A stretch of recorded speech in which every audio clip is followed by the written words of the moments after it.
Don't let bad blood stop you from supersizing your business. Sharon Horne-Ellstrom here. Our relationship-related idiom today for supersize your business is bad blood.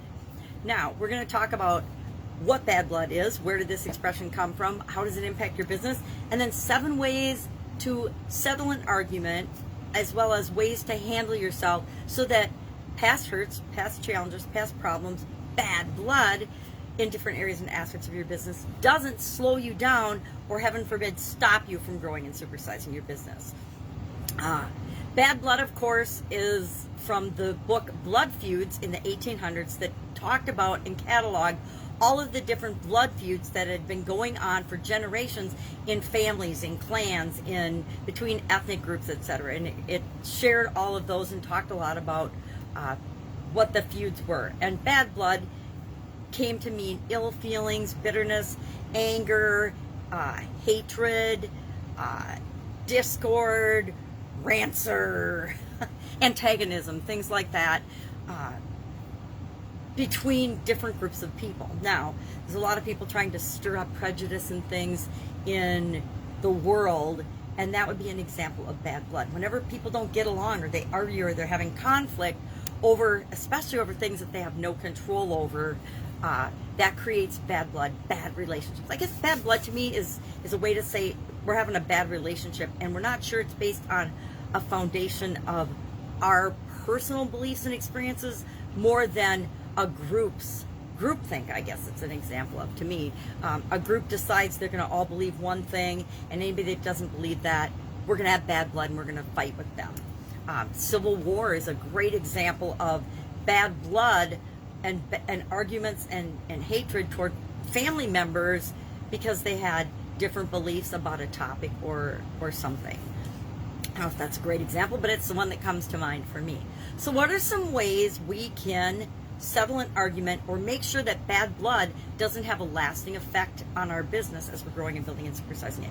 I guarantee when you are growing and building your business, you are going to have conflicts with other people, other organizations, competitors, vendors, suppliers, distribution channels. There's going to be challenges. There's going to be problems that come up, and how you handle them is going to determine whether it's has a negative impact on the growth of your business or a positive impact. So what are some ways we can handle this? Number one, let's set things up in the first place so that we have a better chance of winning and having a great relationship with the people we interact with. Number one, we need to speak the same language, and the language that we speak, of course, is different within different industries. It's different depending on if we're talking to people that are a supplier or a vendor to us than people that are a distribution channel for us. So we need to speak the same language. We need to make sure that, and if we don't understand, we need to ask and clarify. We need to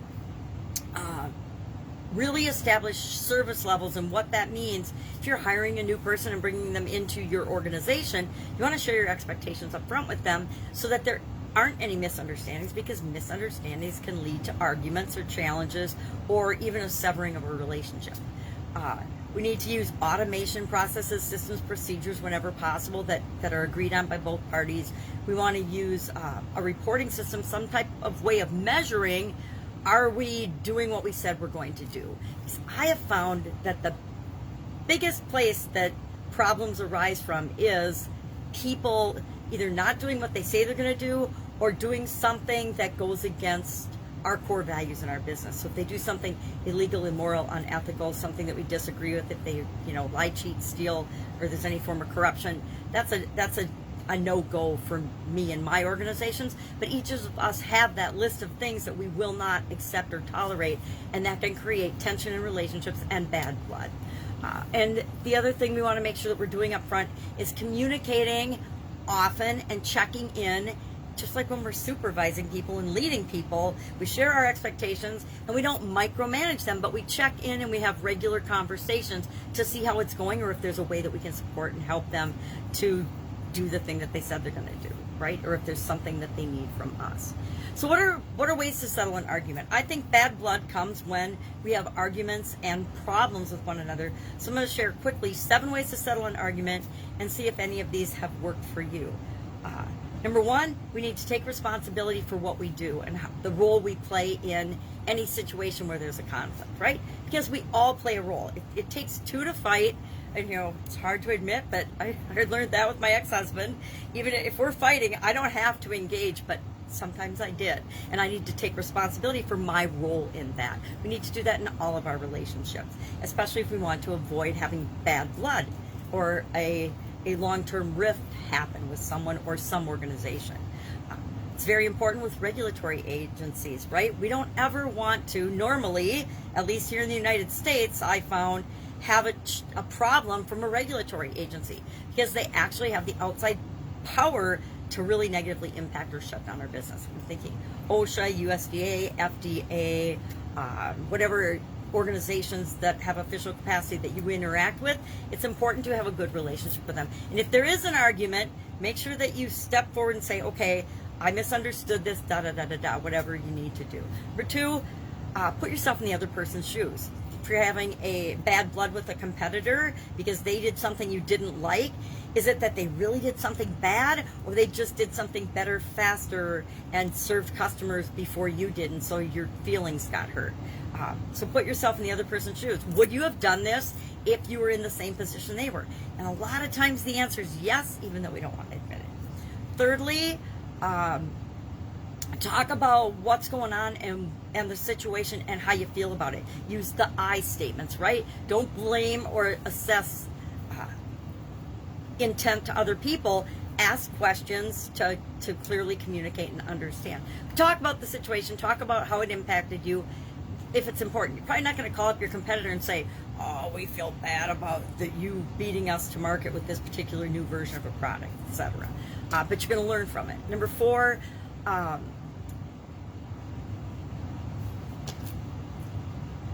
practice mirroring and modeling to show that you understand. That's just a nonverbal cue from NLP that we can use to help people understand that we are listening, that we are understanding what they're saying, etc.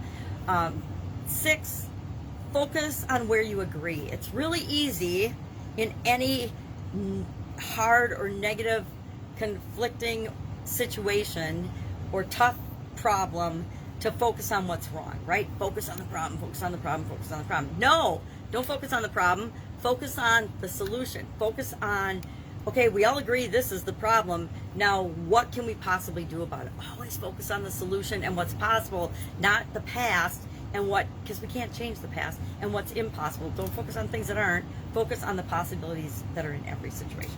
And finally, sometimes it's necessary to walk away and take a break from a person, from a situation, from a person or a situation. Sometimes we just need a breather from people, right? So that we don't continue to hold on to that bad blood or those negative feelings and associations with a person, a place, a thing, an organization, etc. To me, this whole thing boils down to bad blood is kind of a choice. And if I choose to have a challenge with other people and maintain that, it's because I'm either holding a grudge or I'm not willing to forgive them. And a lot of times it's I'm not willing to forgive myself. So we need to remember that if we don't hold grudges and if we offer forgiveness and realize that we're all human and we all make mistakes, that will help to eliminate a lot of the bad blood that pops up in the business world and in our businesses as we're growing and building and supersizing. And nothing outside of us can slow us down from building and growing and supersizing our business if we choose to do that. No outside entity, no competitor, no competition, etc. We will always find a way if we're committed to doing that. So nothing can stop us and slow us down. It can slow us down, but it can't stop us. There's always a way to, and there's always an opportunity and always a possibility if we're willing to never give up and look for it. All right, love to know your experience with bad blood. I will admit, I've got bad blood with a couple of people because they did something to harm me and that went against my core values. I don't hold grudges. I've definitely forgiven them, and I'm continually working on forgiving myself for getting involved with them in the first place and not doing all the due diligence and things that I should have before I did get involved with them. lessons learned, right? It's all lessons learned to help us to become the best version of ourselves so that we can be the best leader possible for the businesses that we're creating in the world. All right, have an awesome day. I will, of course, be with you tomorrow for a couple more days of relationship-related idioms. Have an awesome day.